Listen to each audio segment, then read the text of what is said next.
There we go. Much better. My hair looks fucking wild though, bro. What is going on with the fucking pink bump going on right now? What is even happening? Boop a doop a doo. Send that to Clara. Doopy doop a doop a doop a doo. Um, I don't know who to invite. I just kind of like, whoa, okay. Hi, Moon. How are you? I'm fine. Yeah, it's fine. Hi, Becca. How are you? I'm going to be interviewing the elusive Calla today, so I'm very excited. My hair is doing whatever the fuck it wants right now. I don't understand. It decided it's gonna be shaped oddly. We're just gonna have to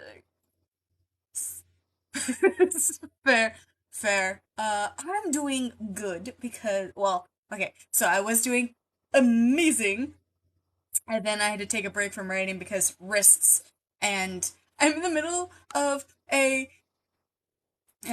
fucking, emotional scene, and, I want to get back to writing, but I know I shouldn't, so I am patiently awaiting tomorrow to give my wrists enough rest. Oh, thank you. Thanks, Kevin!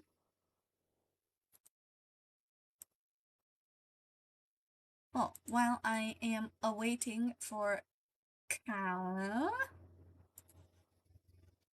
let's make sure I didn't miss anything. Nope, that's I'm good. Yes. Hi! We gave her a heads up. Where is this lady? Oh, yeah, so I have the sleeve of shame for rapping, but I can't do anything when it's on. Which, okay, so I know that's the point, right? Is that when your hand is in the sleeve of shame, you can't do anything except for let it just relax. And you know what? Well, while we're here, might as well just put this fucker on. Hi, Barbosa. Welcome in. I love your face. How are you? Sleeve of shame.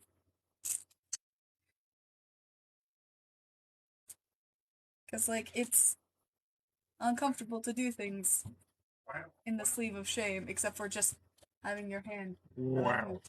Bye. The sleeve of shame. Oh, thank you, Otaku. As per usual, you are always on time. Yeah. So, it's flavored water. So, I am a sociopath, and I can't drink water plain. But because of my kidney illness, I have to drink an absurd amount of water. So I drink three of these. Where's the liter thingy? I guess it doesn't show you the size, but I three of these. Roughly every day. Sometimes I'm not as good of a girl and I don't drink three, I drink two.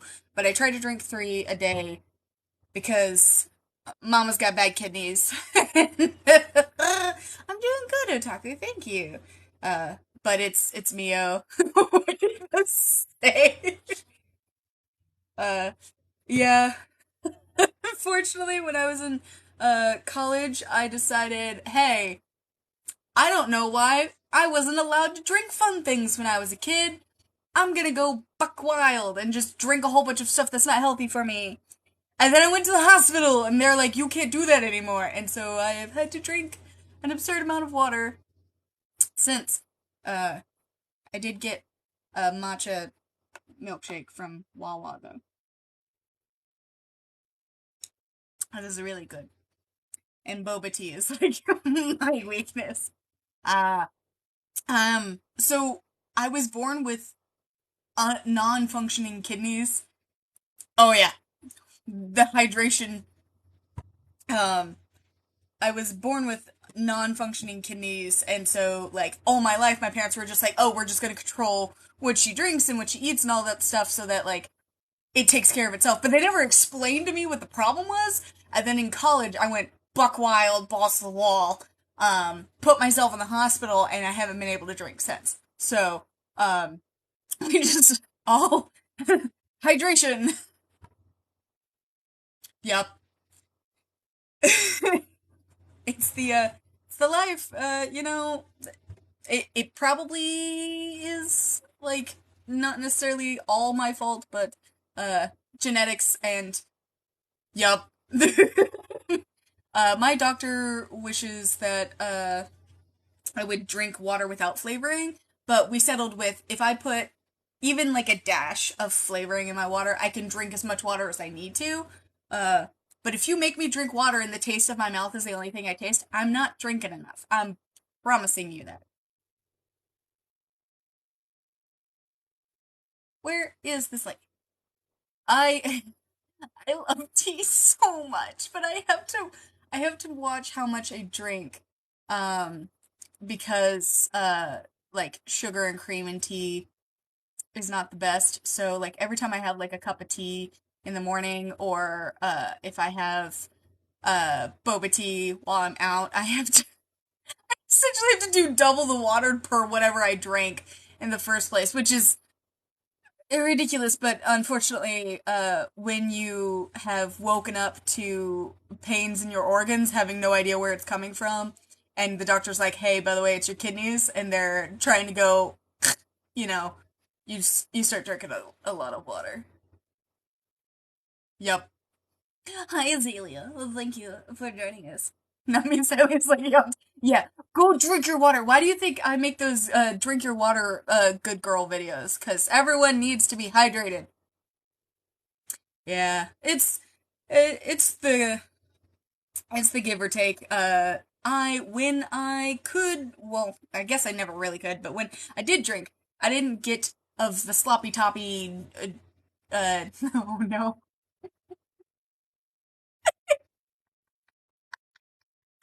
uh, I didn't get drunk easy because I wasn't I wasn't regulating it, so my body wasn't sucking it in. It was just like going straight through me. Um, so like I could drink a sailor under the table.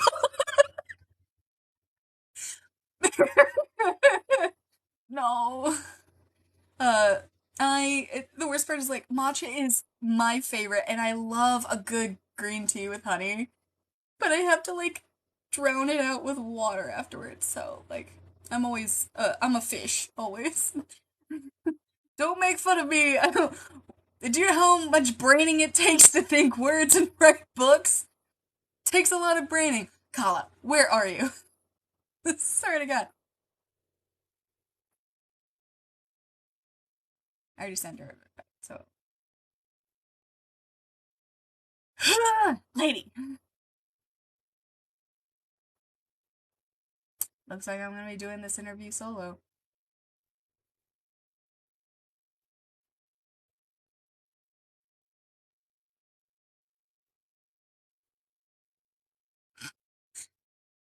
I got a confirmation that she was ready to go.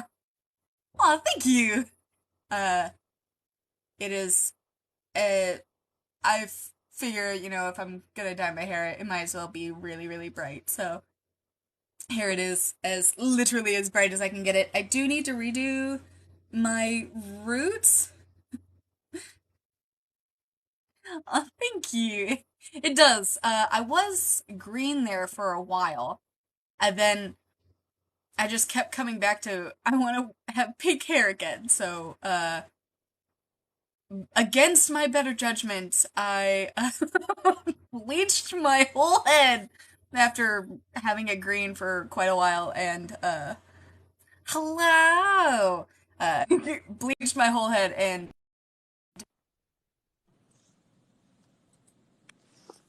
there you are. Hey, I'm so sorry. Kids, I'm kids. sorry.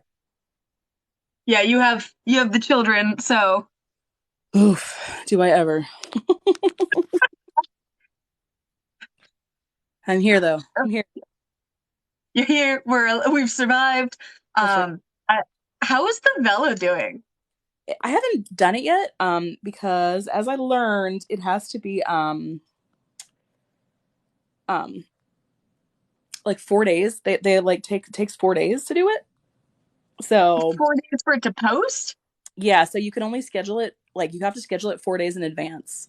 So you can't just like put I know. So yeah. So I said that's I fine. would never. I know. It's silly. So I'm like fine, whatever. But yeah. So are you going to schedule it or? Yeah, I scheduled it for next Tuesday. So I've written Okay, like three like intro chapters and then yeah, we'll see. see what goes. Hmm. You know what? It'll be it'll be fine. It's like it's fun. It's a fluffy fun, you know. Right, just having a good time. Tired of the deep shit. Like, just give me a break.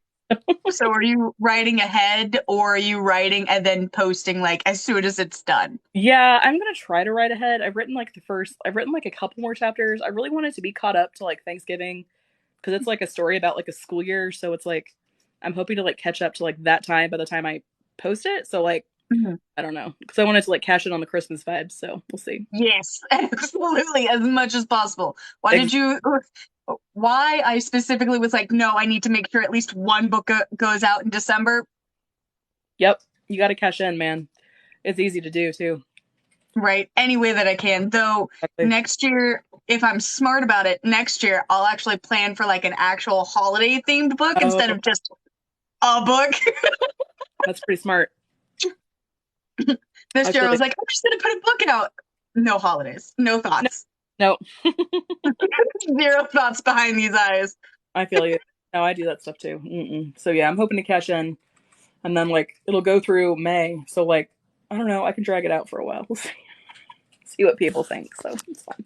It's fine. Yeah, so Vela is essentially the Kindle version of like Wattpad plus like webtoons where it's a serialized fiction, but you can get you pay for chapters after like the first three, and then the author gets paid per like chapter and read and stuff like that.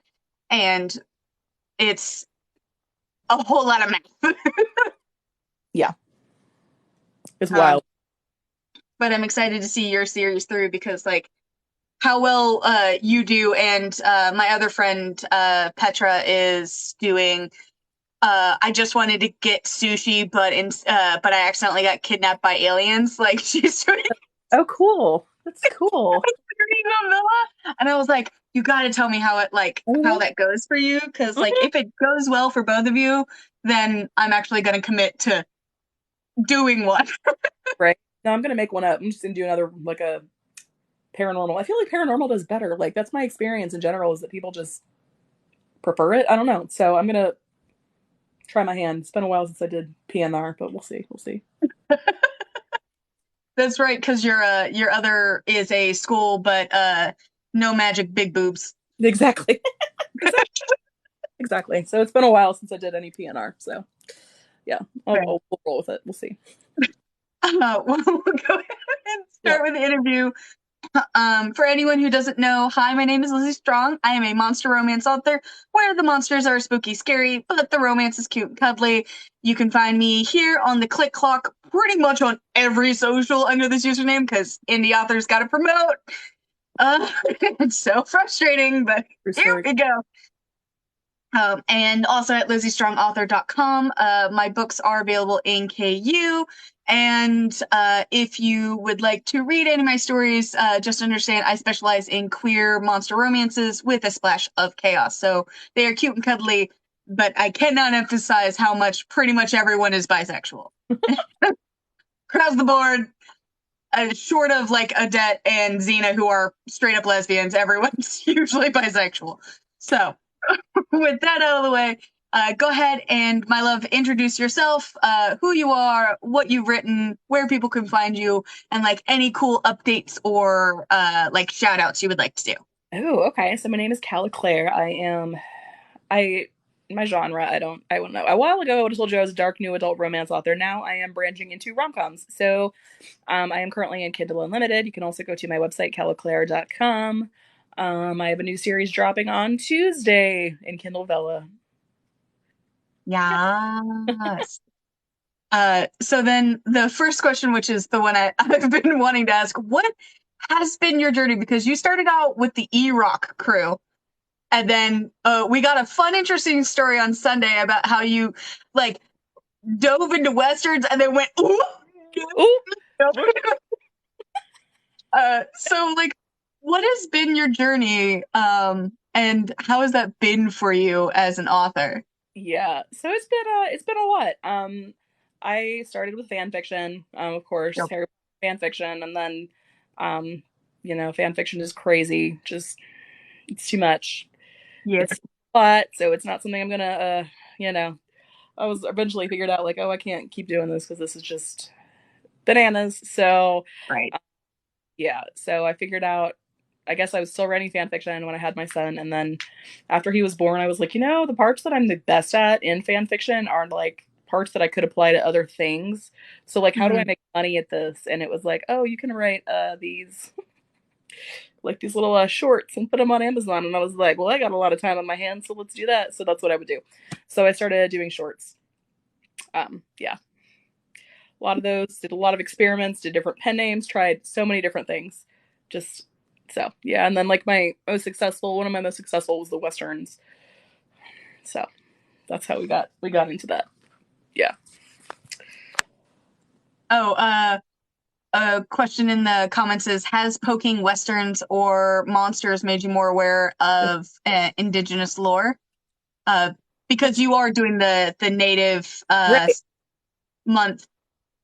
I am Cherokee. And honestly, I wish that I'd spent more time in paranormal because like I think I could have done more with it, but like it just never crossed my mind. I don't know. Because even when I wrote like Harry Potter fan fiction, it was never like the focus was never on the magic parts. It was like the people Hmm. part. So like I wish I had been, more driven, more connected to paranormal. So maybe one day. That's a good idea. Have more of a connection to it. Yeah. Are you ever planning on going headfirst into paranormal, or is that just something you're toying with as well as other genres? Yeah, kind of just toying with it. It's never been like my favorite to read. I will read it, but it's never been like I preferred Harry Potter because of the like people as opposed to like the magic because the magic in Harry Potter, like let's be real, it's Yeah, not it terrible thought boopity out. boop boop pa, and like you turn Yeah, into a horse. Like, yeah.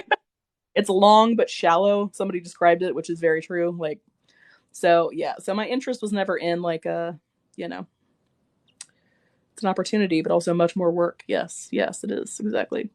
Yeah. And there's also like not a whole lot of Cherokee authors, which I'm noticing. So I'm like, maybe I'll see how I can work that in. I got like a Cherokee newsletter from the like nation and they were like, "Oh, here's a Cherokee author." And it was like all these like cute little children's books and I was like, I don't think oh, I'm in the wrong crowd. like I don't think you're going to send the Devil's Plaything out to everybody." Like the shirtless man on it. I don't think that's going to not going to work out. I don't think that's gonna fly. Nope. just, just reminds me that my grandmother did message me, and she has a Girl Hey, Scout troop bye.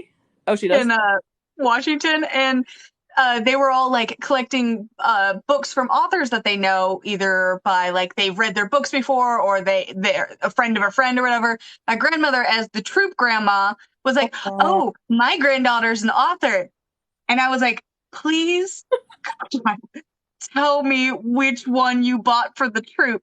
And she's oh, like, "Oh, I bought. I don't remember which one, but it's purple." I was like, "Grandma!" uh, And I was like, "My books are adult. Back in the past, they weren't, but right now they are." And she was like, "Oh, it's fine." And I was like, "Grandma, these girls are going it's to learn not mine." themselves. You're welcome. So here I am, uh, just waiting to get a. I didn't know you wrote sapphic. Like, Mm, and yeah, I'm waiting. I'm just watching my email every day for this. yep. Be like, So, me. Yep. Yep. and why can't we get the same support? Absolutely. Um, so that kind of brings up a great question, because you've been talking a lot about your heritage and what it means to you, and also like troubles and tribulations that it goes through with Yeah. teachers and pick.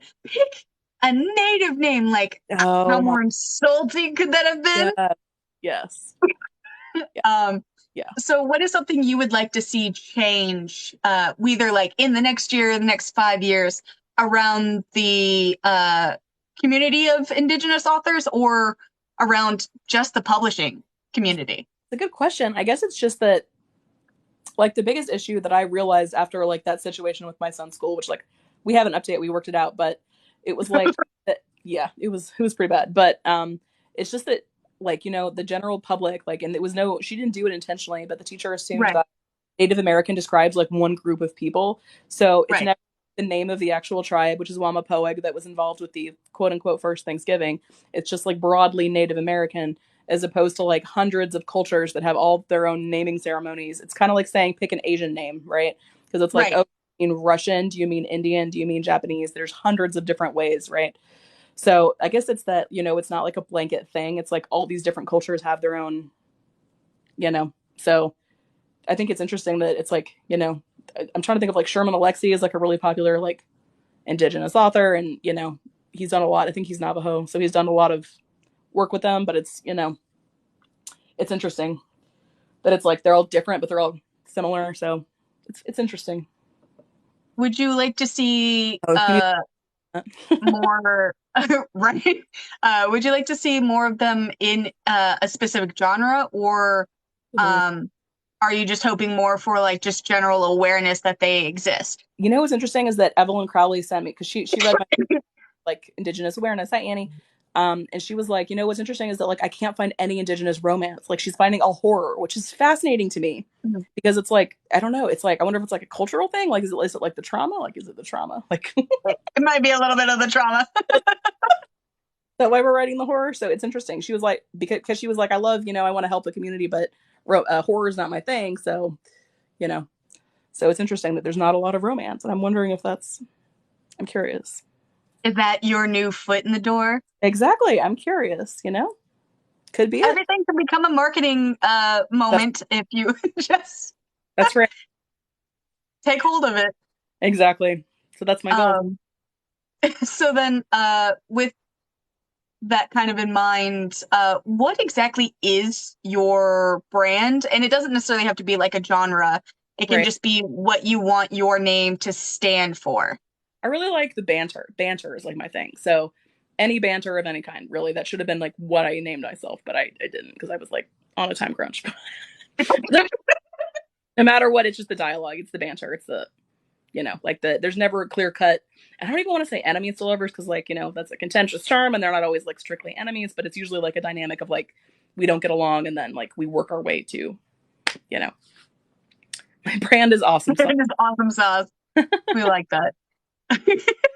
But uh, so what is something you want readers to associate with you? Obviously, like the banter. yeah, Um, but is there like a theme that you want them to associate with you, or like a thought process of, like for example, a lot of people associate me with like romance that's really cuddly and cozy. Either like, and all of the stories are completely different. There are different vibes and tropes and stuff, but in the end, they know if they pick up one of my books, it's going to be cozy and cuddly. So, yeah, I think that's a good question. I just think it's like the dialogue of like the interactions. Like that's my favorite thing to write, and that's what I think I'm the best at is like the like like how you like play off each other, like the dialogue of like the characters that it's not like not quite like fated mates, but like in that vibe of like I can only find this one person to talk to me with like this.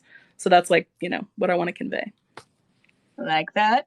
Yeah, enemies to Um, it's kind of like that. Yeah, cuddly cozy. toxic relationships. Hey, we work through our trauma in books. We really do. Especially since you've had various pen names. Are you looking to change up pen names again, or are you staying with Calla? I'm sticking with this one because, like I said, that last one, like, I'm hoping I don't, hoping that doesn't happen again. Like, good God, I'm so scared. Super curious about that. Yeah. Yeah. Uh, so, have you had any interactions recently with anyone from the Western group, or has it all just been like It was like after it came out that it happened. Like it was not. She was at the event. She did not enter the building. Her husband did, and he did some time. So it was like, yeah, I don't know. So I don't know like his extent of his involvement. Like he's not like the Viking guy. He's not like anybody like important. Right. But he was there, and that's unfortunate. Yeah, yeah. Oh So no. yeah. So I don't think. I mean, I don't think he was like famous. So like he was not that important. So, but like it was. It's some ish. Fingers crossed. Yeah. After that came out, because I was on Facebook with all these people, with like my another alter ego, and so it was like everyone was there because they knew I lived in DC because that was like part of my marketing even then, which is like basically where I live. So not exactly, but like for the marketing angle, you play up like Right. where you live. So yeah, I was like friends with all of them on Facebook, and then it all came out like, well, I was just doing this and this, and now I'm going to jail, and I was like, and we're done. So I think I was like I said, I was like at the tail end of pregnancy, and I was like, we're not, Nope. We're not messing with this. No, thank you. no, it was a second boy, so I was like, I can't, like I have deep, deep fears that that will be his future, so it's like I cannot. Right. So I like, Like, no, I can't have you coming into this. No, yep, thank you. yep, I don't want that to be anything associated with that to be your model in life. So it was like we are done. So I shut all that stuff down. I was like, nope, never again. Never again. Never. I knew Uh, that. Like, I deleted the last two full length books. I'm just like, I cannot. Like, I didn't want anything. I kind of right. Just cut got them a off. Cold part of turkey. Cold turkey. moans, but part of it was like, nope, we're done. We're done. So yeah. We're done. You're done. So then I guess since having, I won't even name them, insert blank blank people as people that you inspire. What is something you actually want? Like, what are some of your author dreams? Good question. I guess just to not inspire those people again. Like Fair. to find new people who aren't them. That's just yeah. That was a can of worms I was not ready to open and lesson learned. Nope. Not doing that again. Yeah. So it was yeah. Learned a lot. Woo! I think So I'm then, hesitant to get back into like the Facebook side of it because it like traumatized me. So right, so fair. I know I need to, but it's like, oh my god, I have to make another name. So knowing you're the It's wizard, going to be a special kind of deliciousness knowing you're the wizard behind the curtain. it is a little bit because I'm like, oh, y'all thought I was on your side. It's like, oh, We are on opposite sides of the fence, my friend. we are not there. Nope, nope. And it's just, yep. Fair. That's exactly the type of person she would be. Like, and I don't, and it's funny because I was like, why were you reading a book that I wrote? Like, that was not a clean book by any stretch, but she was that person who would be like in favor of banning books. So I don't, people Right, don't, so right. yeah, yeah. Oh boy, that was a fun Oh day. boy. It was a fun day. Um, what other dreams might you have? Like, are we talking like New York Times bestseller? Are you talking like you want like a Stan account, but like not a scary Stan account? We're talking like they're just a Yeah, fan of your books. yeah, yeah. Eventually, just enough so I don't have to go back. Like, it's just eventually enough so it's a living and there's like a fan base of some kind, and I'm not like super. I'm not like one of those like made into a movie like that'd be nice, but I'm not. I'm gonna keep my Right. expectations realistic for all of this. So, That's fair. yeah. My biggest author dream is not really like a title or a claim to fame. Is I just want to stumble across either a piece of fan fiction, like Oh, full on. I'm talking like crack ship characters I totally forgot about, and they're like, no, they're in love. They've never met in the books, but they're in love. Like, I want something like that, or I want a cosplayer because, like, I write monsters, so I would love to see someone in like yeah. SFX makeup and like a full cosplay. Just I love that idea though. That's fun. Yeah. right. It's like my dream is if nothing else happens, if I come across a cosplayer, I'm fulfilled. I feel like I did something. Exactly. I love that. That's so cute. I feel you. What book? And I What? think that comes from me having started with fan fiction, Real Dream Bar. Yeah, I do want to be financially stable, but I also wanted to be financially stable with my day job. But Here we are. you know, Here we are, America. here we are.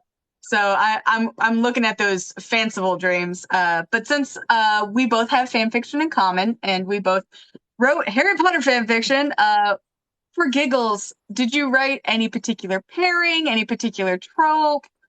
Did I? I wrote canon pairings. Um, yeah. Are we talking like Ron Hermione, or are we talking ah Harry, Jenny, Ron, Hermione. I never strayed.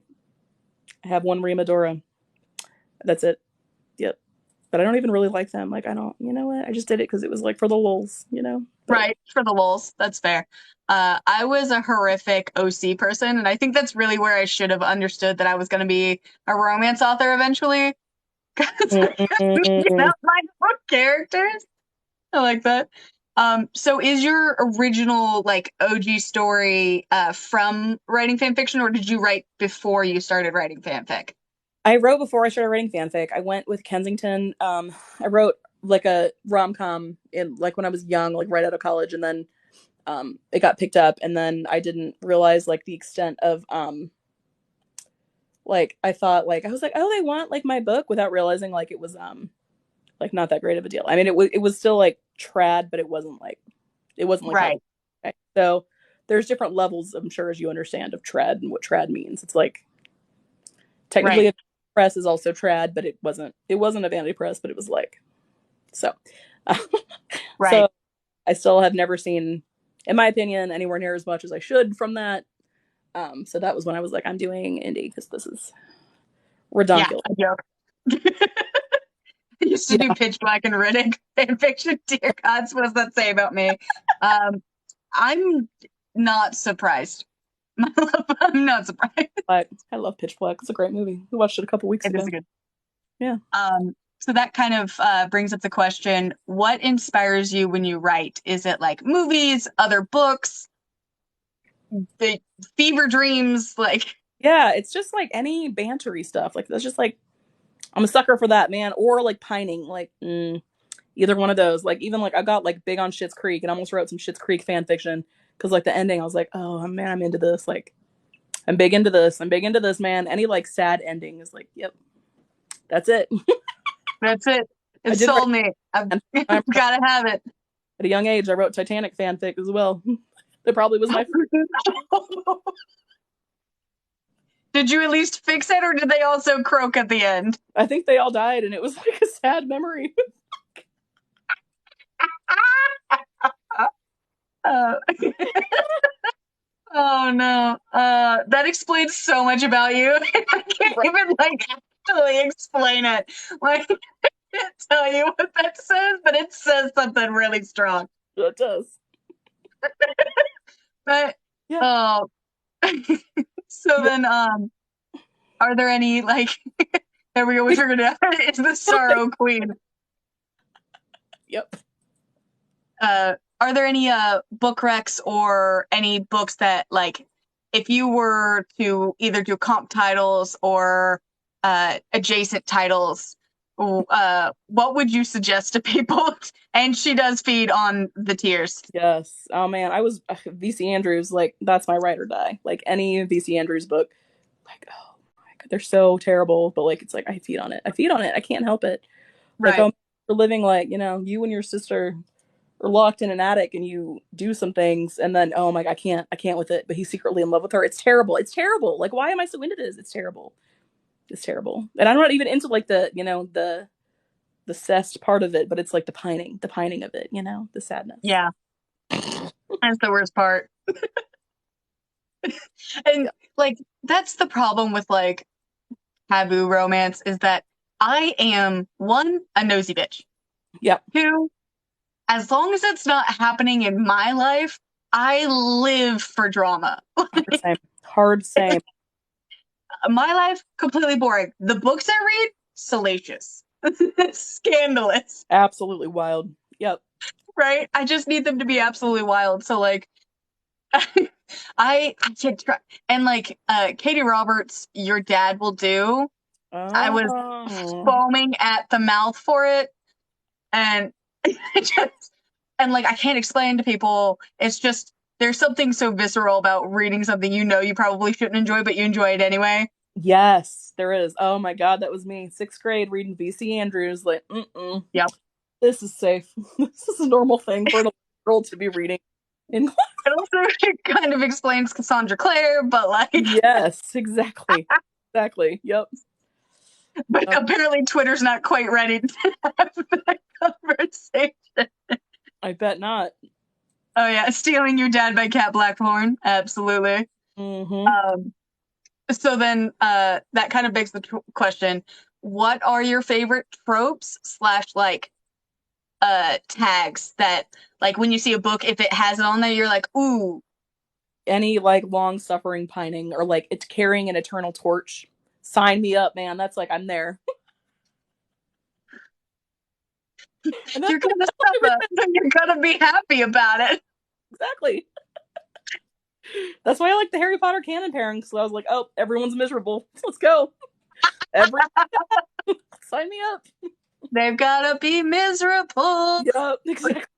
It has to eventually work out, but like I need the pain in the middle. I need it. Like 7 years of how do I say this? FOREPLAY. I needed that. I needed that before we got to the last book. Before I was like, okay, now I'm on board. Your pain. Yep. But I like Hermione so much because I was like, you're miserable. You're both. It's great. Sign me up. So yeah. We're gonna be miserable the whole time. Yes, like long suffering. Any like and the Jane Austen. I love the Jane Austen ones that do that too. So Yes. yes, There's all of them. something about the like the fist clench when he's like and he clenches his fist that like everyone is feral over. Yep, that's it. Love that. And persuasion. Persuasion's like, that's a real slow burn. That's like, oh yeah, Yeah. big time. That torch of sadness. Yeah, sign me up. Go. I love that. So then um it, do you keep that in your writing as well? Like or should people be aware that there's gonna be a lot of pain? Oh, it's always like, or it's like, it's always been you. Like, God, yeah, sign me up. Sign me up. Yeah, that's it. It Lot was matter makes, of the fact world is just made to yep. Just made to take you out. yep, yep. God. Um so then when you get to writing, what do you need in order to write? Because I know you have kiddos. So like every writer's like sorcery is different. But like also not everyone is a planter, plotter, or planner.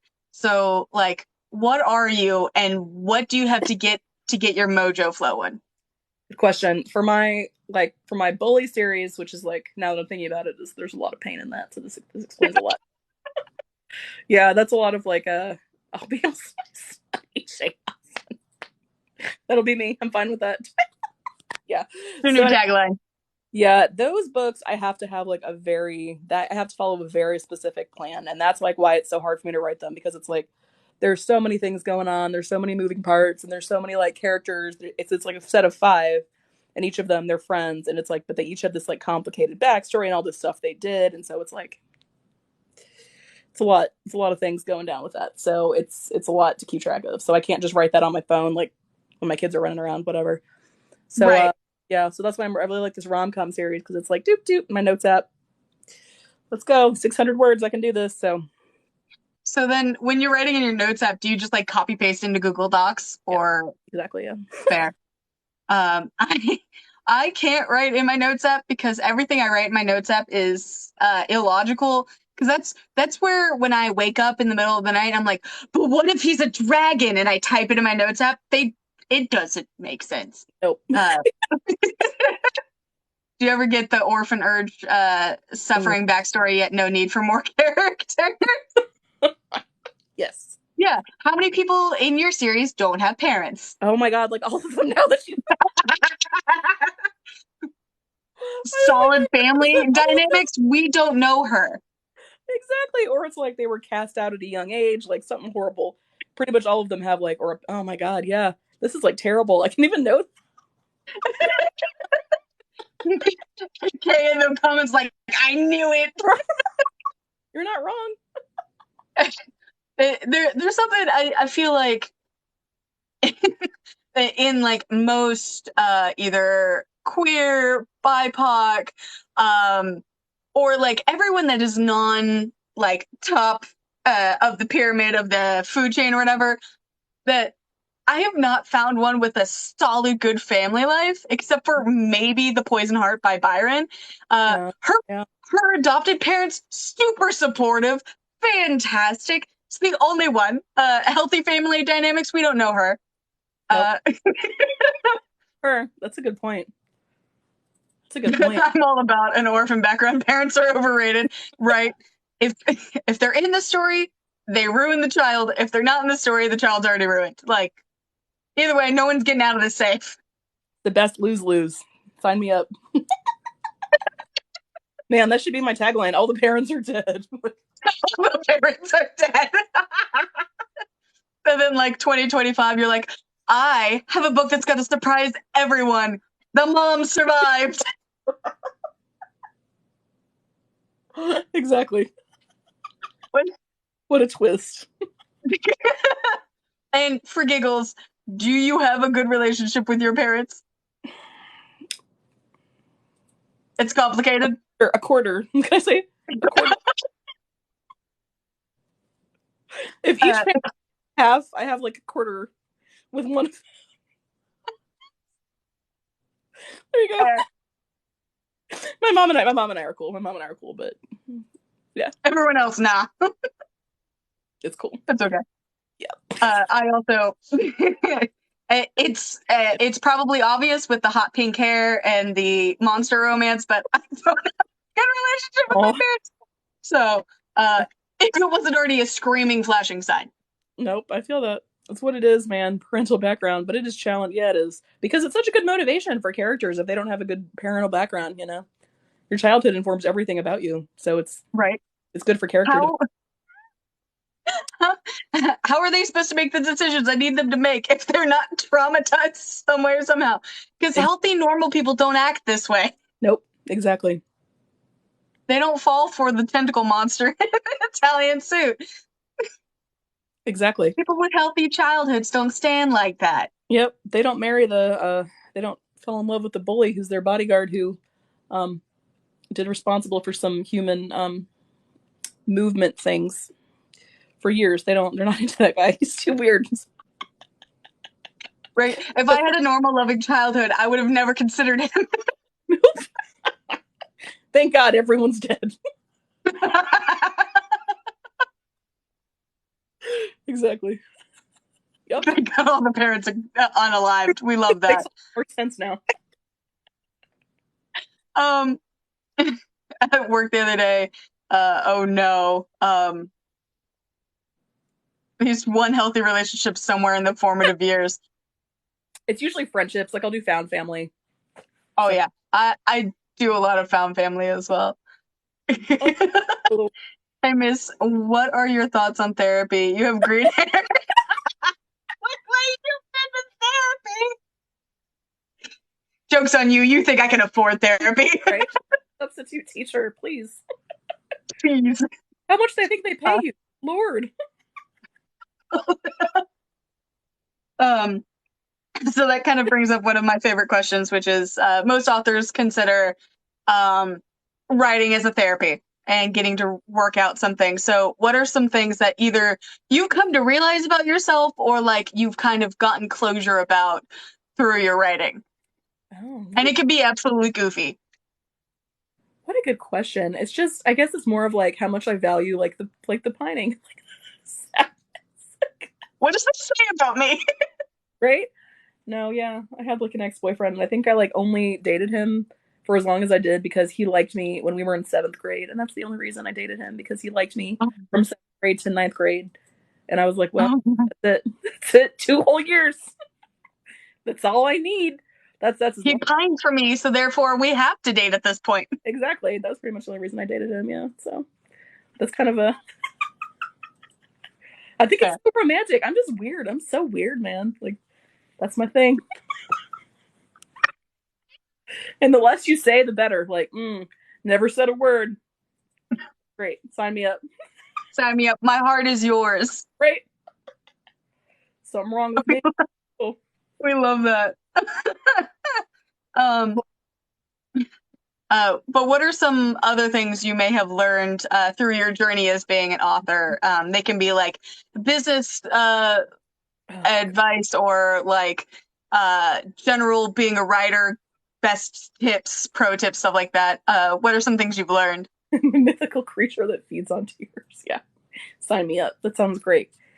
Oh man. Oh, or like Snape and Lily. That's the only part of that I like. I was like, he's so miserable. Yeah, it's great. And like he So just miserable. I'm thrilled that he was miserable, but like, can't get enough of that. He's so mopey. Therefore, I God, must. I can fix him. God, he's awful. God, he's awful. But like, He's so awful. I can the fix him.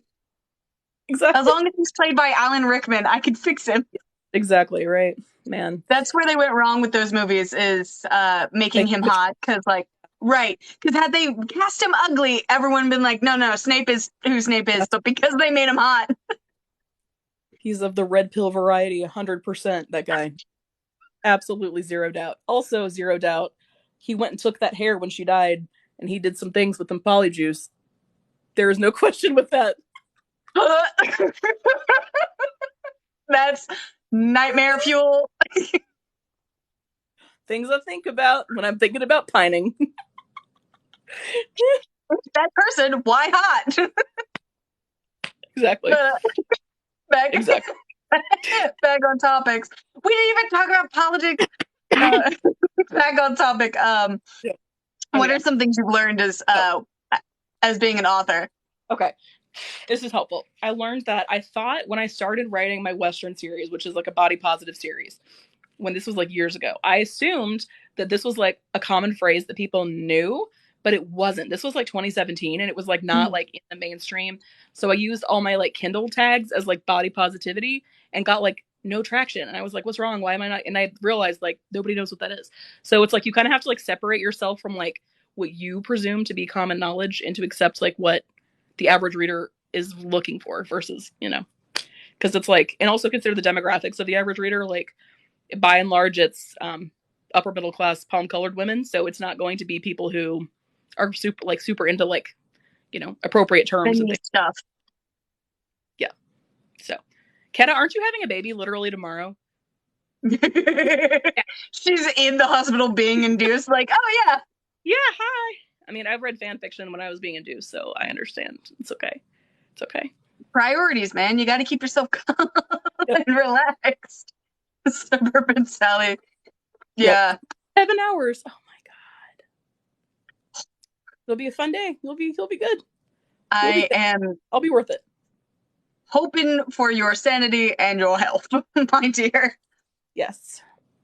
It'll be good. It'll be all worth it. That's all you need to keep in mind. All worth it. Packing my hospital bag at the moment. Fair. Yep.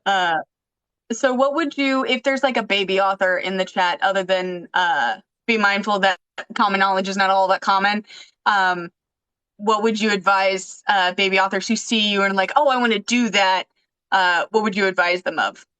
Man, this sounds like, I don't know how to say this without sounding super messed up, but do your genre research. And if you're doing something like Westerns, think about how like your boomer aunt communicates. And that's what you need to focus on, because they are not going to be all up in like fat positivity. They're not going to have these like these mainstream understandings of things. So you have to like, it's really like genre research. Like think about what does super well in each category, because it's not going to be what you think it is. Yeah. Like they're not know what BIPOC is. They're not going to know why there's a QIA and LGBT. They're not going to know. So you got to, you know what I mean? Yeah. Especially in certain genres. Yes. So I got every time that happened, I got comments about that. So it happens. And I would also caution to know which platform you want to use the most. So like knowing who does well on what platform and using it to your advantage because certain genres don't do well on TikTok, but they make bank on Instagram. Uh, Very true. and there are some trad publishers that do so well on Twitter, but they can't get a foothold in TikTok because they don't Mm, understand. So know what each platform, like where the big hitters are, and focus your yes. energy on that one. Yes. Yes. 100%. Because It's there's good advice. no reason you should kick and scream on TikTok if Instagram is what's going to get you the money. Exactly. Yep. It's so hard to. They basically work the same well, and it does. Horror surprisingly does really well on TikTok.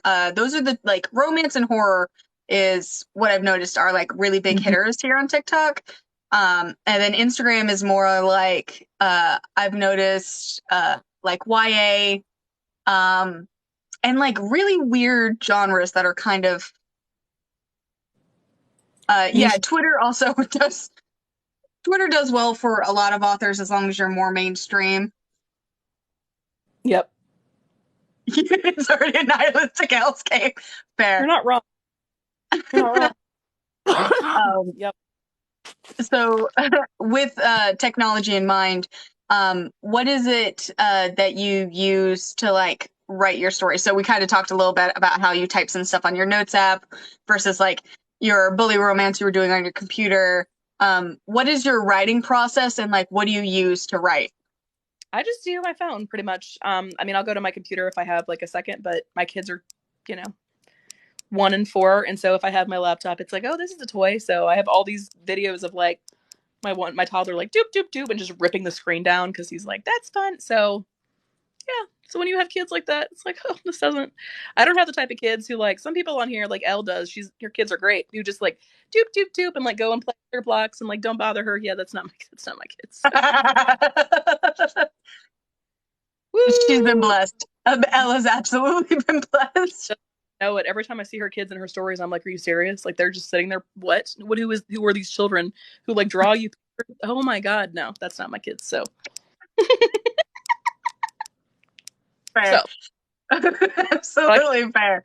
Um, so then, do you have any like specifically writing advice for anyone who wants to get into writing, or maybe even old writers that probably need a refresher?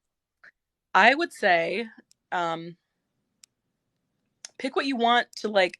If my biggest advice is if you can't find something that you want, you need to write it because it's like if you can't find like this one story of like, oh, wouldn't it be cool if it had like I don't know something random like hockey players in love plus like there was only one bed. Like, wouldn't it be cool if I could find that instead of asking like if you can if that exists, just write it.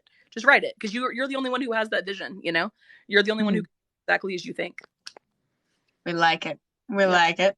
Mm-hmm. Um, so what is stop reading my mind? Um, so if you could like drop everything and write like your dream book, what would it be? Actually, new adult, shockingly, it is a new adult romance. I don't want to say it's dystopian, but it is like I'm very much into like these like like vague conspiracies, like which like I'm not entirely convinced is not real. Where it's like this elite percentage of people like does a lot more than we think they do, and they have their hands on a lot more things than we think they do, and so that's kind of like where I go with like all of my stuff, like especially like the Bully series.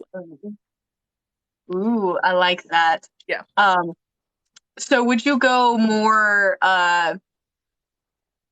super like left field out there like full on paranoia thriller romance, or would you just have like a dabble of this what is the word? Conspiracy.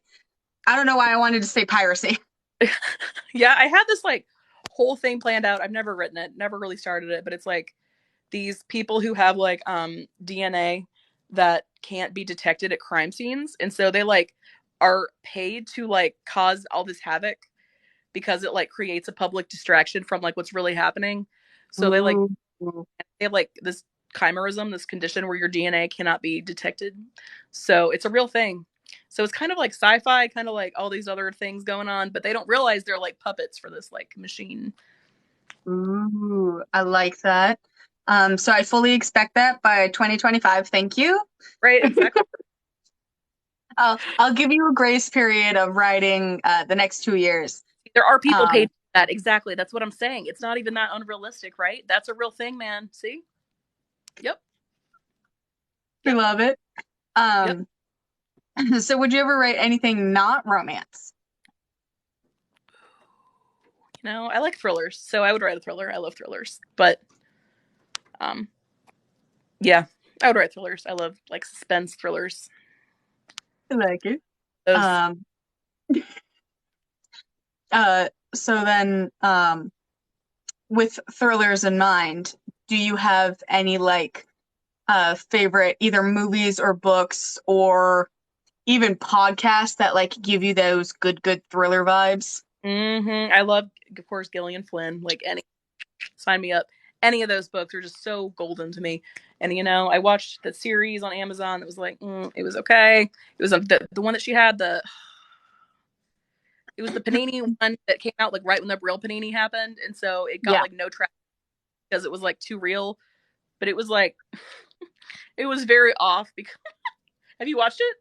That show? You No. know what I'm talking about? Okay, well, in this show that came out right when it was about a panini that happened right when there was a real panini.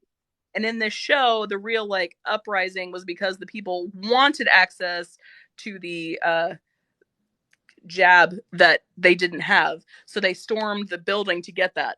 And instead of like, oh, that's not what happened, but we were there. So yeah, so I think that's honestly why it didn't do that well, because it was like, oh, you presented the exact scenario we're facing, but you took a hard left.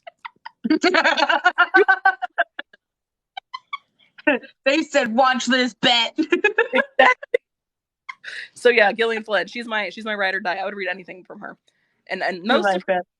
the adaptations are really good. The Sharp Objects show on HBO was really good. I thought Gone Girl was amazing. And Dark hit or miss for me, but mostly good. Yeah. We like it. We like it. You expected people to be reasonable? How dare? Only in fiction are they reasonable people, where they were like, "Oh, I want access to this." Yeah, like I've met some fictional like unalivers who are more reasonable than some people I've seen not getting their coupon at Walmart. So Right? Yeah. Yeah, so this is a fun story. Another related story.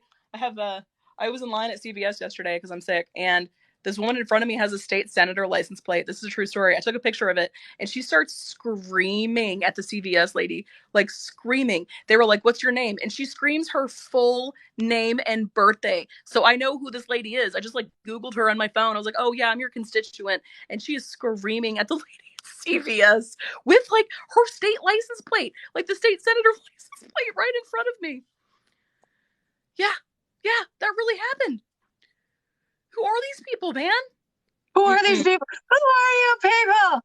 Yeah, so that's advice for authors as well. You can't be acting like that, man. Like, do you Yeah, like the job you have? You must not. You must not. right. You are one TikTok away from losing I everything. know. That's what my husband said too. Kay, he was like, why did you not film that? That could have paid for our minivan. That could have paid for our second house. We would be done. Film that. But I took a picture of her license plate. Oh my gosh, I could not believe it. I was like, this is the Twilight Zone. This is really happening right now, where she Right. shouts her and her birthday, because it was like she was getting her prescription and she was furious it wasn't coming in time. So she was like, blah, blah, blah, blah, blah, blah, blah, blah, blah. Really, really loud.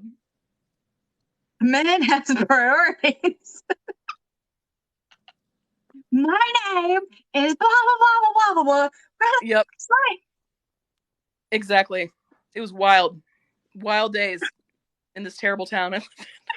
But some people really just be out here trying to lose their jobs. seriously, I'm like, do you just not care? And then, oh, it gets deeper. It gets deeper. Where then I looked up, and this person was responsible for like a lot of the astroturfing of the Kanye West campaign. And I'm like, well, a lot more makes sense now. Thank you for shouting your full name at CVS yesterday. Yeah, this is like the deepest conspiracy of my life. I'm here for it. I'm here for it. Right. Keep outing yourself, please. This I should have recorded. Right. R.I.P. My biggest regret to date. Record situation going down at CVS. Right.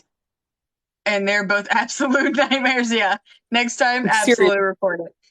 And Yep. people wonder why the younger generations are obsessed with recording things. It's because you can't get away with nothing anymore for good reason.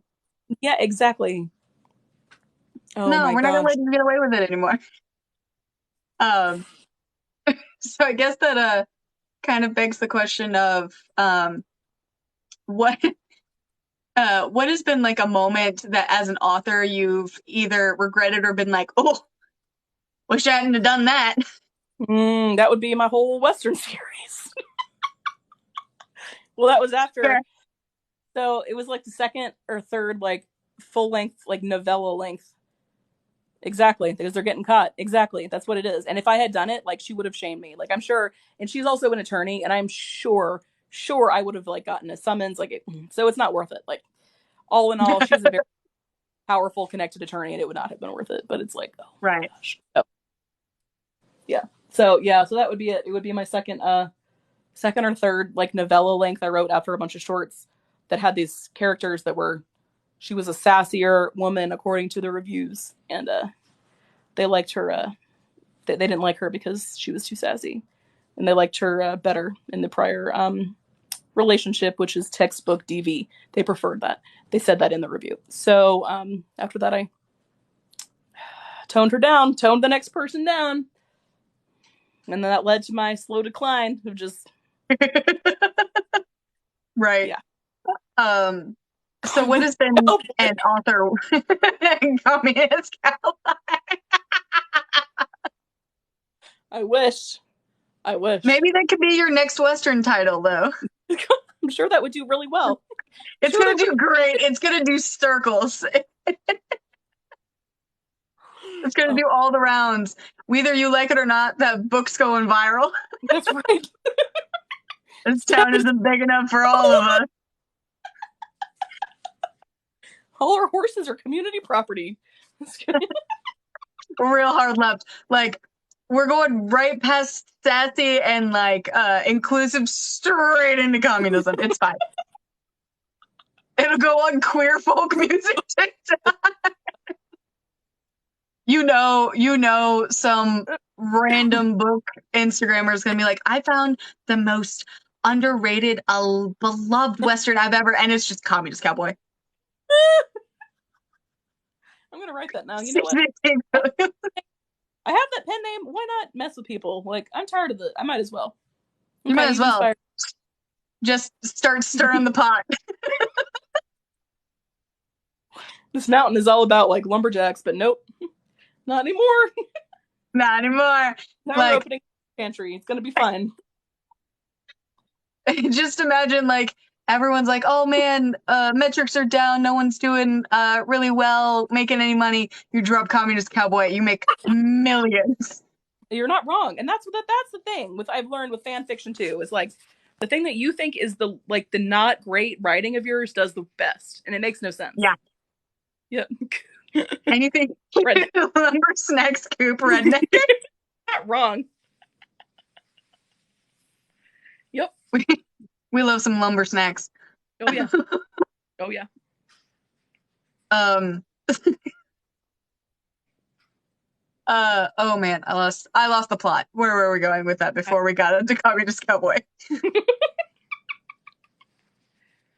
So obviously that was like more of a whoopsie-daisy, I regret that. But what has been like an author win that you've like cherished or like a trophy? Okay, like in that same vein of like I mentioned last week, like in that same vein of like, oh, this veil is too thin. I have had multiple people send me really, really sweet, also kind of creepy emails where they're like, oh, you've like inspired me with my relationship with my husband. Like you've made me feel good about my body. And like, it's sweet, but like, oh my God, it's so creepy. Like, you know what I mean? Like there's more. It's a lot because it's like, I don't want that level of intimacy in your life. I just wanted to write this book. Like, you know, right. Like it's sweet that you told me all of these things, but like also at the same time, you're kind of it's a little bit much. It's a bit much. Yep. Yep. So yeah, that's what it would be, and it's nice. And I save those emails and I look at them and I'm like, oh, you're really cute, Barbara. Like that's adorable. Didn't need to know, but thank you, thank you. Right. Barbara, please stop being racist to your children. Please, please Just a little bit. stay home. There's a gathering at the Capitol, please. Right. Um, though I think my favorite author win is having been told by a reader that she had to end up reading my book one-handed. That's awesome. I was screaming from the rooftops. Amazing. Was my favorite compliment today. It is a good. Uh, That's a good compliment. just knowing. But what is something that, like, if someone said to you, however, that you would like scream, cry, or like happy tears? What is something that you would love to get in an email that isn't creepy? It's just like, yes. What a good question. I don't even know. Like I've not even considered. Oh, I guess like if somebody like fan casted, that would be really nice. Like if they cared enough to be like, oh, I see so and so, like so celebrity so and so, that would be really nice. Because that takes a lot of thought. People put thought into this. That'd be Right. good. And they have to like fully formulate who they are in their mind. Exactly. So yeah, that would be it. I love that.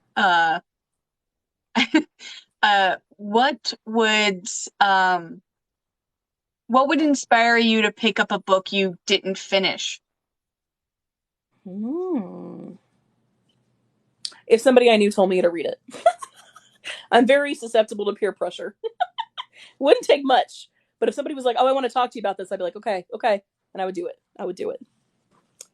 I'm very susceptible. It's a problem. But I would do it. That's fair. I too, like, if anyone's like, is this getting a sequel? Even if I wasn't like thinking of one. Yep. Exactly. I'm thinking of one now. Guess exactly. So yeah, I'd be down. So now more specifically on this rom-com you're about to be putting out. Yes. What is it about? And like, what's the title? It is called Class Acts, and it is about two feuding teachers. Big Ron Hermione energy. He's a PE coach. She's a science teacher, who have to work together for the school year. Get another Cat Daddy book. You are getting another Cat Daddy book. Yes. It's all because of peer pressure. So rom-com feuding teachers who want a bone. Yeah, that's what rom-com. Yep. Okay. Feuding teachers want to get it on. Follows the progression. They're forced to work together for a school program. And I was a teacher, and those are like real things. I was like, well, this is going to be accurate. So, yeah. So is it modern day? Is it like Victorian era? Like, where are we talking? Yeah, contemporary, outside DC, because I'm unoriginal, right? Which you know, right? So, yeah, I've never read a rom-com that was like realistic teachers. Like, usually it's like stereotypes from movies, and so right. Okay. So what do you kind of want to do with the series, especially since you're going with it going on Vella? Yeah, so I have, per usual, like I do like the interconnected standalone. So I'm doing like, this one is going to be like, there's 3 sisters in this family, so each book is going to be a different sister.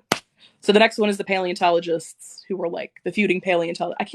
The feuding, man, it's the feuding and the pining, and I can't escape it. So every book is they hate each other, into each other. It's the pining, yeah.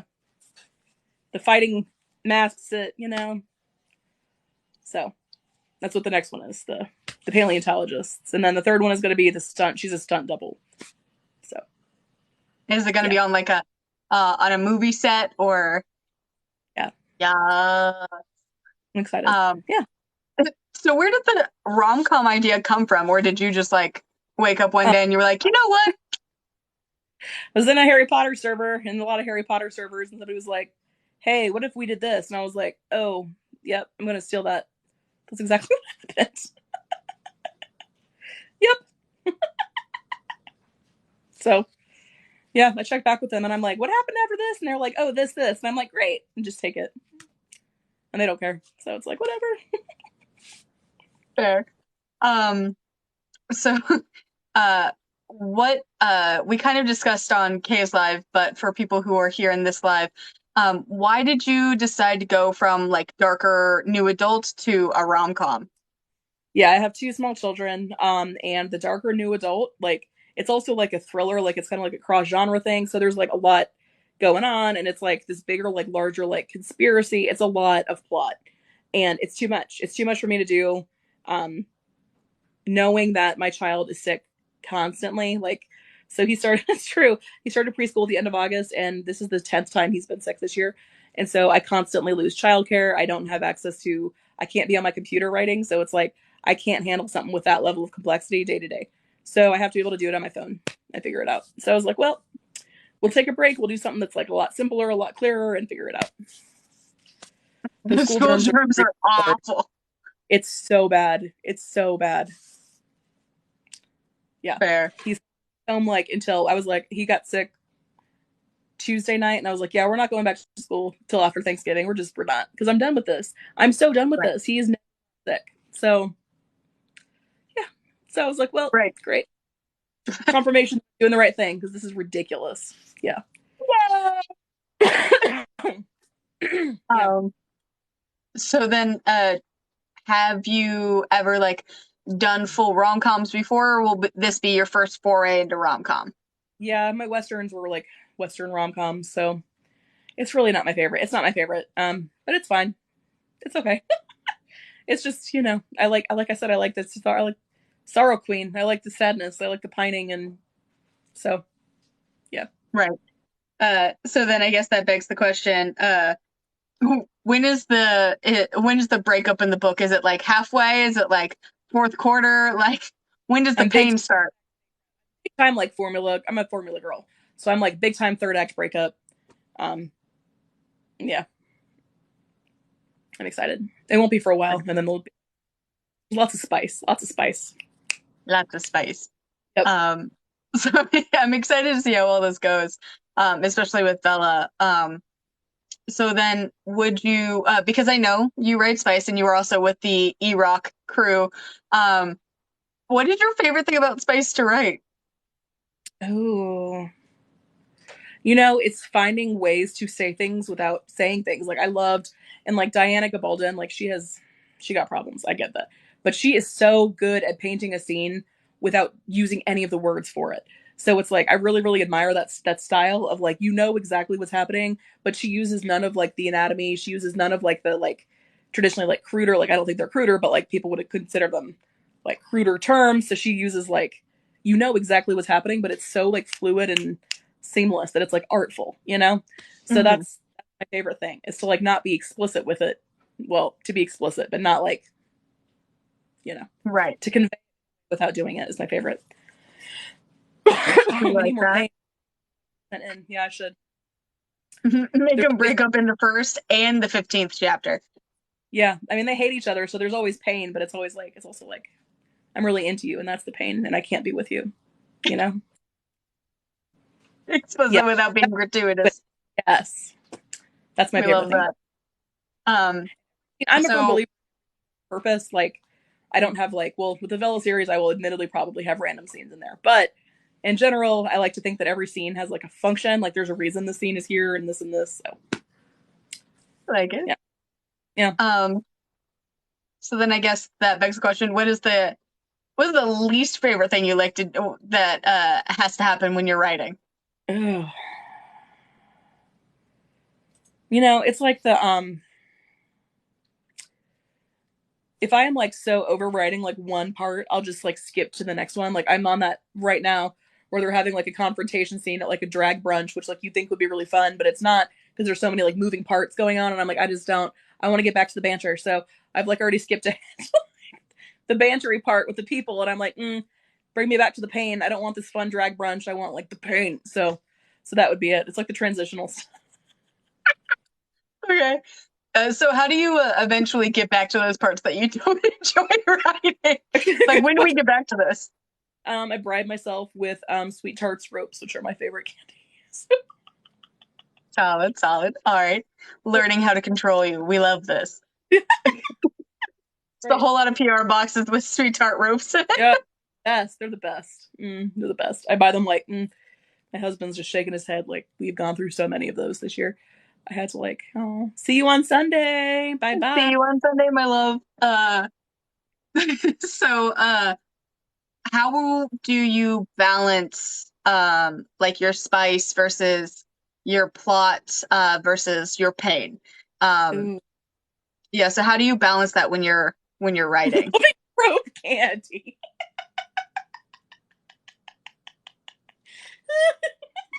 She had to Exactly. get that one last little step. You're not wrong. You're not wrong. Good question. It's in my formally plotted stuff, it's like a lot more concrete. Um, but yeah, it's like in my formally plotted stuff, it's a lot more concrete. But in this, it'll just like come out in little bursts, like, oh, I've always been into you. Like little whispers of it, you know. All you need is like a little whisper, like a little hint of pining, and that keeps you going. If you're messed up like me, that's all you need. Fair. So knowing your kind of your formula and what you have written, what is a genre you will never write in? Ooh, what a good question. What a good question. You know, I gotta say, anything where they're underage. Fair, absolutely fair. Nope. I mean, if it's like YA, that's one thing, but if it's like, nope, absolutely not. Nope. Because I did all the, shorts and I never crossed that line because I was like, I'm not Mm-mm. playing, winning that prize. Nope. Absolutely fair. Yep. All right. So what is something you won't read? Um, I don't want to say I won't read any Abu stuff, but a lot of it I feel is just gratuitous. Like Right. I've read some that was like well done, but it's like not a prize as much as shame. Yes. Yes, exactly. Yeah, I won't say I won't read any of that stuff, but like a lot of it I feel is just for the point of it. You know what I mean? It's just for the sake of it. And it's not like we don't need this 100th scene of this happening to convey Right. the point. So yeah. Okay. Um, and to kind of wrap up the things that you won't do, um, as an author, um, what is something that you feel like you won't do with your career? Oh, what a good question. I don't even know. I guess like I don't like to get into the weeds of the dramas. That's like my Yeah. thing. So that's probably it. And then any hateful anything of any kind I won't do. But yeah, Fair. like the weeds of the like minutia, like I don't care. I don't care. If you like, if you don't like Oxford commas, like I'm not gonna make 1,000 videos stitching. I don't care. Go for it. You don't have to like my job. So Fair.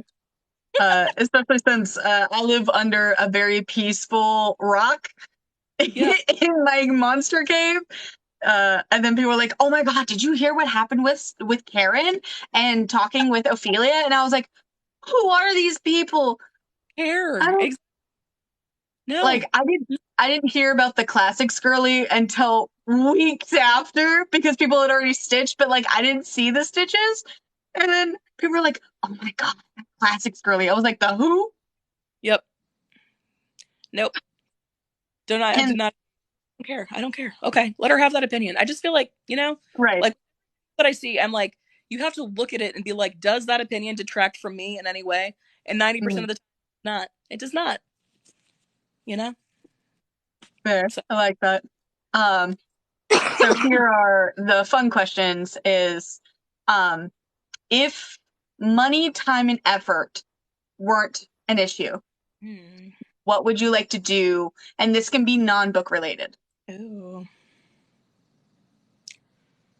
Man, I'll probably like write fan fiction forever. True Yeah. story. Yep. If I didn't have bills to pay, absolutely. All of my stuff would be on Wattpad and I'd be writing fan fiction all the goddamn time. Like a, fandom that's new because Harry Potter is like, ooh, I'm done with that. But, find somebody new who's not as bonkers and roll on along. Yep.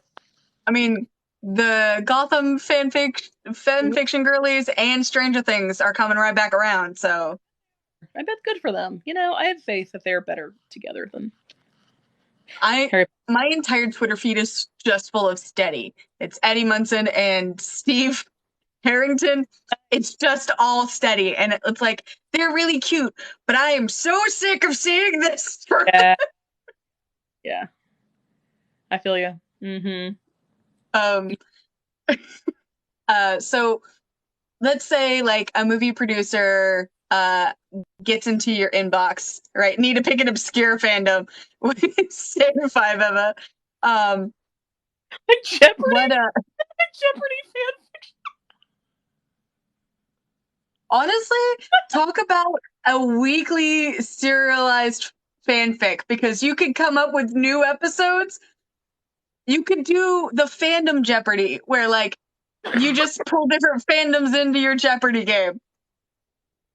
We're talking like 1999 to early 2000s fanfic. Like when it was on Quizilla and people were just interviewing characters. Oh yeah, that'd be great. That'd be great. It'd be fun. It'd be a great time. But so say a movie producer like gets into your DMs, is like, hey, we want to produce a movie of one of your books. Which book are you hoping it is? I mean, I poured my heart and soul into the Devil's Plaything and Hell's Bells, but the chance of anybody picking that, because it's so like, it would ruffle feathers. So, you know, so I can't imagine I would love it if it were the Devil's Plaything, but there's just no way. But it would be nice. So, I mean, who knows? I mean, we never thought we would get a 50 Shades of Grey movie, and then we got all of them. Yes. Yes. So, and HBO is a thing. So, like, and they're not afraid. Yeah, honestly, I was watching the trailer for the new Wednesday show on Netflix, and I was like, oh, that's big time. That's the same vibes, like the same, like, creepy gothic, like, oh, yeah. So. Oh, yeah. So. In today's climate, and especially with HBO and Showtime and having their own channels, it could happen. And then Passionflix will, like, contact people on TikTok out of the blue. Exactly. So, it could happen. It could happen. Yep. So, because Hell's Bells is where your heart was poured into, what is the Devil's Plaything about in Hell's Bells? Okay, so they are both in the same. So it is about these 5 bullies who are like best friends. They're bullies, but they are like they're bodyguards. It's like a bodyguard romance, right? Mm-hmm. Their responsibility. Basically, the plot is these 1%ers control the world, and this school. Basically, 1%ers send their children to this one school, like in the mountains of Virginia, because they know that if they send them there, they strictly control everything. So there's no technology, there's no outside influence, and they're terrified these like 1%ers are like CEOs and like senators, and so they don't want anybody finding out about what their kids do because the internet is forever now, right? So like prior to happening, they could get away with a lot more, but now they can't. So the school Ardmore controls everything. So they watch you all the time. They make sure there's no shenanigans, and they also have these guys who who monitor every day and make sure that there's no shenanigery going on, no criminal things that could possibly impact them. So the school also has girls who are there on scholarship to maintain the illusion that it's a legitimate school. And so of course the bullies are personally assigned to each girl who arrives on scholarship, and then of course they can't be together, but they're always together. So it's about these 5 guys who are on like the good bully crew. There's also a bad bully crew. The good bullies are all these 5 guys, and each of the books is about one of them. We love that. We love that. Yeah. So is that series finished, or is it just the 2 books for right now? It's the 2 books, and then there's 3 more, but right, we're not getting to them yet. Yeah. And the last book is like a school-wide game of assassin, and it's like it's so much. It's so much. So, yeah. Fair. Yeah. So with this The Devil's Plaything and Hell's Bells, what was the inspiration for them? And like was it the conspiracy theory, or was it was it like a TV show? Or I'm used to writing like school because like Harry Potter, right? So it's like I love castles. I love like that gothic, creepy, like And Gothics are my favorite thing. That could be a movie. Thank you. So Gothics are just creepy, right? And then I love like the creepy, like, this is like so weird, but like I'm so into you. And like, it's like, it's weird. I love it. So yeah. So that's the first. The first one is about a girl from Oklahoma who moves there and she's afraid of blood. But it's like, of course, like when it's introduced that you're afraid of something, it's like you're confronted with this repeatedly, Right. right? A lot of it.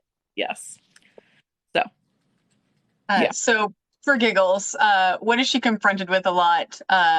Like, does someone get unalived in front of her, or are we talking like Yes. Elizabeth Bathory?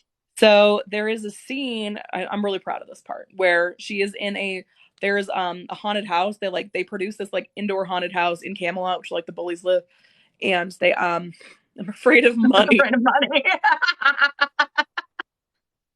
Same. Terrified. Same. Terrified of money. So yeah, there's like a scene where it's like they personalize like a haunted house for her. So it is scenes from her life that they recreate.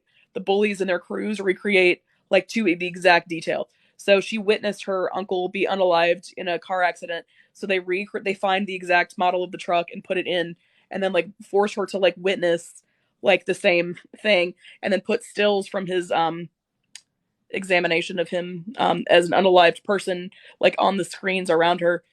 It's great. So messed up. It's so messed up. They just traumatized this girl for literally no reason. I mean, well, the reason is like the reason is that like part of the reason she's there is they want to like make her like a wife for like the one percenter network. So they're trying to like break her down as a human. So they want her to like lose, and Right. So that's like the part that's like the wildest part where they recreate all these horrible scenes from her childhood to like break her down so that she's not, gonna fight anybody. So knowing you, does she fight back? Of course she fights back. Yes. She doesn't sit there. No. We love that. We love a FMC who's like, no, not doing you're not going to win. Exactly. So then, what are kind of your favorite tropes when it comes to FMCs or MMCs, knowing that you like the pain? What are some things you really like to include when it comes to your female or male leads? I love like if we take things, the whole progression of things, then I can't walk away from this. So we have to like do other stuff. I don't know why I'm so into that, but it's a thing. So it's like I can't. I'm so broken as a human that we can't do everything, but we're going to find as many creative ways as we can to do everything else. I love that. And the oldest time debate. What is a strong female character to you? Ooh.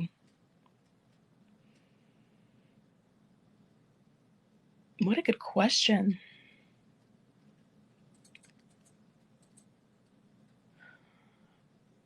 Like an example or like qualities? Either or, like an example and the qualities that make them that, or just straight up qualities if you don't have a good enough example. Book Ginny Weasley, not movie, because like let's not go there. Yeah. Book Ginny Weasley, objectively badass. She's like, you're not gonna keep me. They're like, oh, you're coming back to school just for this battle, but also you can't be in it. And she's like, absolutely not. That's pretty cool. You got to give her credit for that. And then she like comforts all the kids who were crying. Like she's a BA. I like her, but it's just the qualities of like fighting for stuff, not like people tell you can't do it, stuff like that. Like it. Yeah. So would you consider all of your female leads to be a strong female lead, or do you like to dabble with the idea of a weaker female lead in some books? Well, in Westerns, that's what I did, and I learned a lesson. Right. But yeah, in my other series, the ones I care about. Yeah. Fair. Absolutely fair. Yeah. So with this rom-com that you've got coming out, how does she showcase that she's a strong female character? She is neurodivergent. So it's big like Hermione energy, right? So she's like, so she is the science department chair. She's only a third year teacher, but she's in charge of the science department for the whole building. So like, and it's like, I was in a similar situation. I didn't teach science, but like pretty much that happened to me. But it's like she figures out how to, she gets strong enough to realize how to ask when she needs help, as opposed to just let it pile on. So that is like, the growth. Like that. Strength doesn't always mean doing it all yourself. Exactly. Yep. I like that.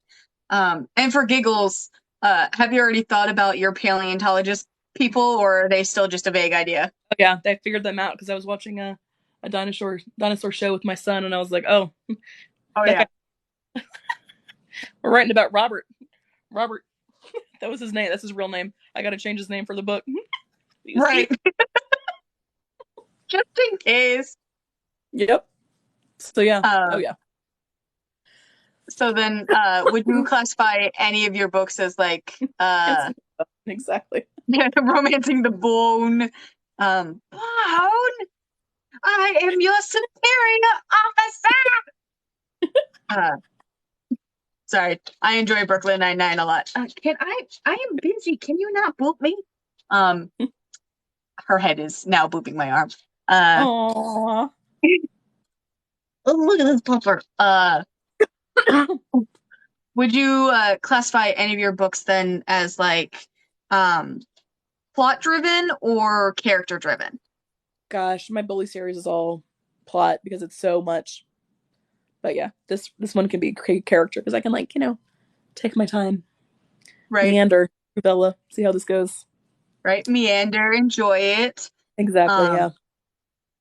so what is your favorite thing when it comes to like character arcs? So, um, what about a character's arc is like your favorite point of it, or is it the whole experience? Oh man, I'm such a like it's like my pain. I love pain. I love that part where they are like, I am offering everything to you, and you can take it or leave it. But it is like that is that's the part. That's the best part. Where they're like, here's everything that I have, and if you say no, it's the end. It's the end of me as a person. But here you go. That's all I have. That's it. We love that. Um, Mm-mm. so do you have any comps or like adjacent titles that you feel like do that other than like your books, obviously, because you are the pain sorrow queen. Um, but do you have any examples of other books or even movies that like you feel like really get this idea well? Okay, this is really lame. But Grease. You know what I That's mean? fair. That was like my Yeah, tip. I was like 6, and I was like, I'm into this. What is it about this? I'm into this. So I yeah. like it.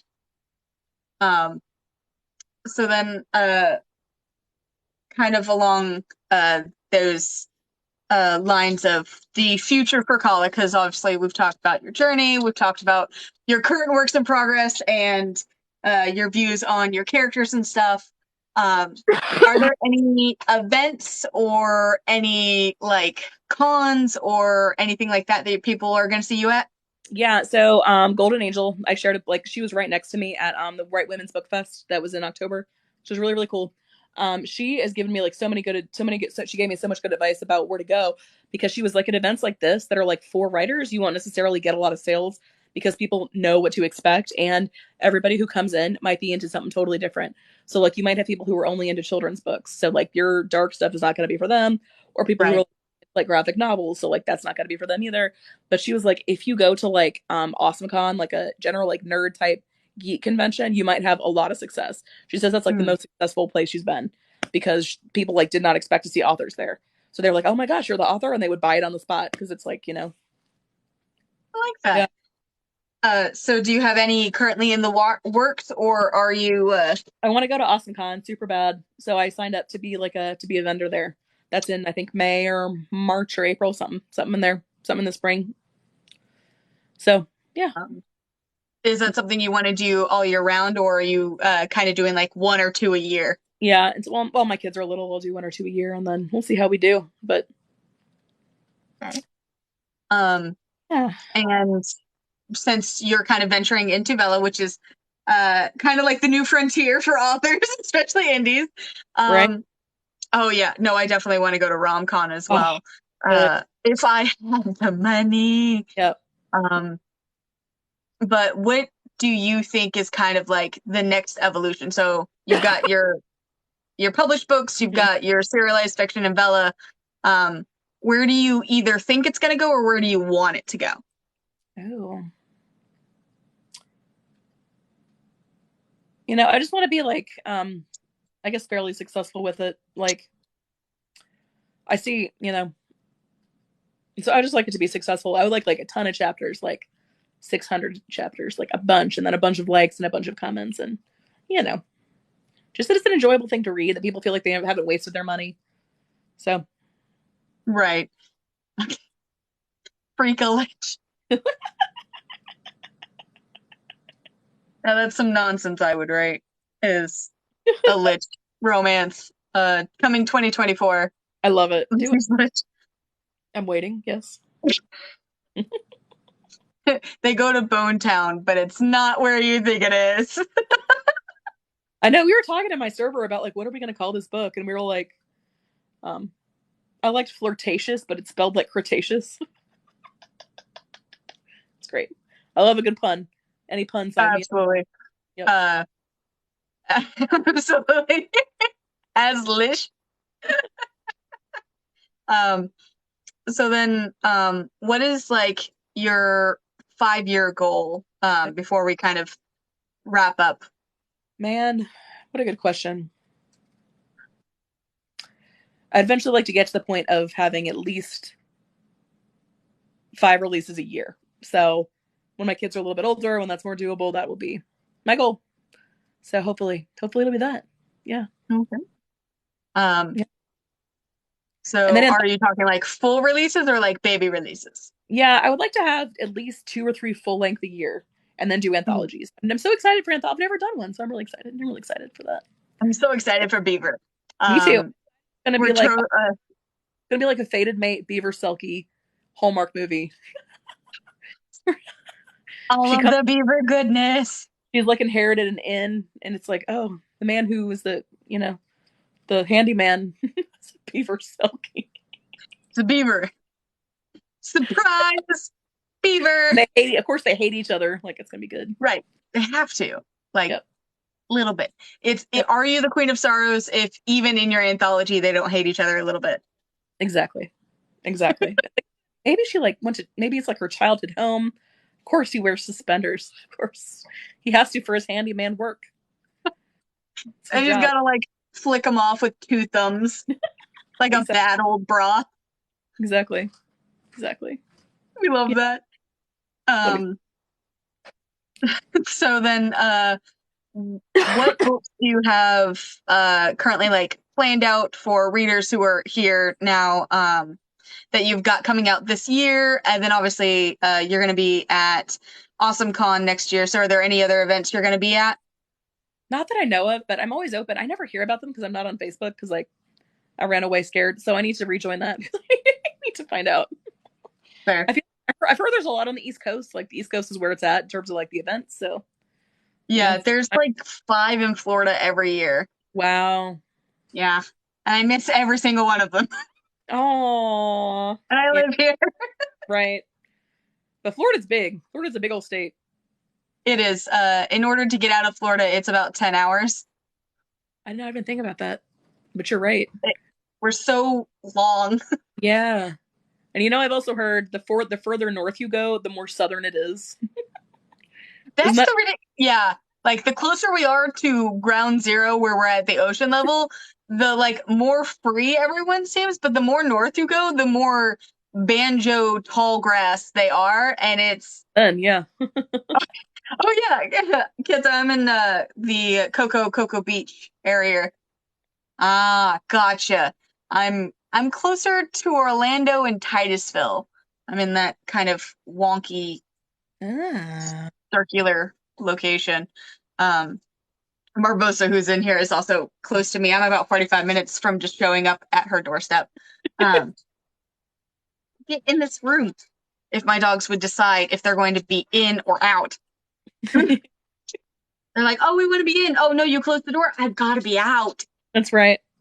Puppies. Oh, that's true. I know Heather, who she runs the White Right Women's Book Festival. She's in like Southern Maryland. So is Golden Angel. So we have ish close to them. And then bunch of butts. She's really close to me, like 45 minutes from me. So that's pretty cool. Yeah. Excellent. Yeah.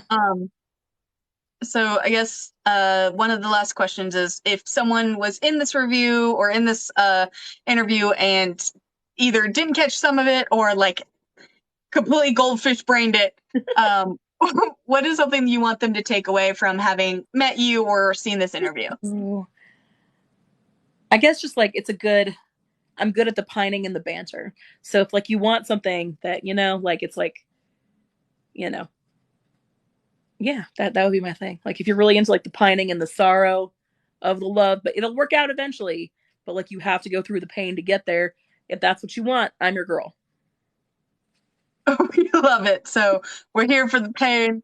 Also for giggles. Does your pain come with a happily ever after? Always happily ever after. But like you will feel it in the meantime. You're gonna suffer, but you're gonna be happy about it. I love both those things. Yeah, you do. Exactly. Pain, you say. Much pain. Always pain. Every single book. There's never everybody has to be in pain at some point. They can't just be happy the whole time. And there has to be like, Right. like reasons to break up that aren't just like miscommunication. Like, oh no, I'm finally fed up with the fact that you're a human mover of people across state lines. Like I've reached my limit with that. And you'll like it. Exactly. And you'll like it, or else. Yep.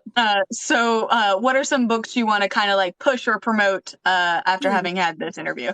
Well, The Devil's Plaything and Hell's Bells are both on Kindle Unlimited. They're both over 100K words of pain and backplot. So also very smutty, very, very spicy. So if that's your jam, that's your jam. It's great. They're creepy. I They're love it. gothic. They're not horror, but they're like creepy gothic. So We love it. And then go ahead and reintroduce yourself. Name any other books you would like to shout out, and any other like, hey, I'm doing a this, or hey, I'm doing a that.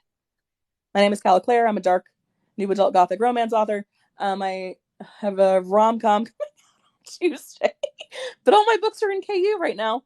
You can buy them at my website, callaclaire.com, or on Kindle Unlimited.